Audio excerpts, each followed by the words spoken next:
doujin is called Ambertown, the season with cherry blossoms. It's from the artist Miyama. It doesn't have a lot of tags, but skimming through it, it's one of the most wholesome ones I've read in a hot minute. So let's jump right into it. The doujin starts out outside with someone walking, talking about getting paid while thinking about some sushi. But he overhears someone asking for help, and he looks to see a face full of this Botox is asking for help. So he pulls her out. She goes to thank him for helping her, but can't find him. Which she looks down and sees the short king himself who helped her, which gives her the impression that he's such a helpful kid, which irks him, causing him to scream that he's 18 years old, the same age as her. P.S. I know this is like an accident.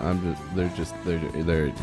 Yeah. The two introduce themselves to each other before Kohaku asks why she's following him. Sakurako still wants to show her gratitude for helping her, and goes on explaining before getting cut off by her stomach growling. Kohaku says they should just go somewhere to eat, thinking she looks rich, so he might as well get a free meal out of her. They go to the sushi bar foreshadowed earlier, which she's fascinated because she's never been in one before. He asks about her, asking if her name means she's a local celebrity and why she was in that predicament. She's going to be leaving the city to study abroad next year and wanted to explore the city, but then some prize thing catches her eye, where if you insert a plate you can receive a prize. She wants to try it even though he tells her it's just a trick for the kids, but she inserts a plate and waits before getting denied, and he reiterates his point from before. But he throws a plate in and wins the prize, a small little keychain which he gives to her, and she has an overreaction. They go to pay and Sakurako takes out her card before being told it's only cash, and now Kohaku has to spend his paycheck. They leave and she apologizes again. She goes on complimenting him, calling him nice and big-hearted, but she asks him to teach her various more things before she leaves the city, which he says yeah in his free time, but she makes plans for tomorrow, saying it's a promise, and it sets in with him that he has to hang out with her for one more year. So now they go around, and his daily life with Sakurako became the norm. It was a pain in his rear, but it was somewhat pleasant, and what he thought was a long time before had passed in a flash, and he gets a text from Sakurako that her study abroad schedule is official, and she wants to meet him one last time. They meet up where they first met, and instead of going somewhere or having like a picnic, he doesn't want to go anywhere, since this is the last time they'll see each other like this. He turns to go and she turns to go after him,